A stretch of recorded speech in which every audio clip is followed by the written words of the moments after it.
এখানে আমার বৃদ্ধ মা থাকতো, আমার মার কাঠগুলো চলে গেছে। আর এটা আমরা থাকতাম পরিবার নিয়ে, এটাও ভেঙে গেছে, সব মাটির তলে চলে গেছে, আমরা কিছু সরাইতে পারছি না।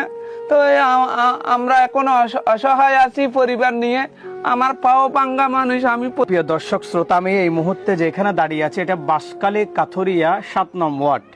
দেখেন এখানে হাঁটু পরিমাণ কাদা মাটি আছে, যেই মাটিগুলো আসলে মানুষের এক একটা স্মৃতি জড়িত। যেই ঘরের ধুলাবালি মাটির গন্ধ আমার ভাইদের গায়ে লেগে আছে।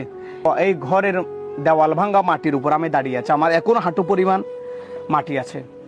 তো আমি জিজ্ঞেস করবো এই ঘরটা ভাই, এই ঘর ইয়েন হারো আর ঘরে এই ফজ্জিদ হতে এম ফরগিরে প্রথমে পানি ডুবকি দিয়ে দিনে ফরি গই, জি এদিনে পানি ঢুকিয়ে রে ফরি গই, কোনো মাল জিনিসপত্র সরাইতে পারছি না। এখানে আমার বৃদ্ধ মা থাকতো, আমার মার কাঠগুলো চলে গেছে।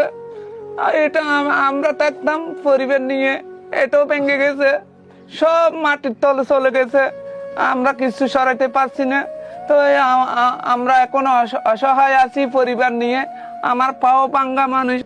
ওই আমাকে আপনারা দয়া করে এলাকাবাসী, দেশবাসী ভাইয়া, আপনারা সহযোগিতায় আমি আমার বাসস্থানগুলো আমি কোনো মতে থাকতে পারার মতো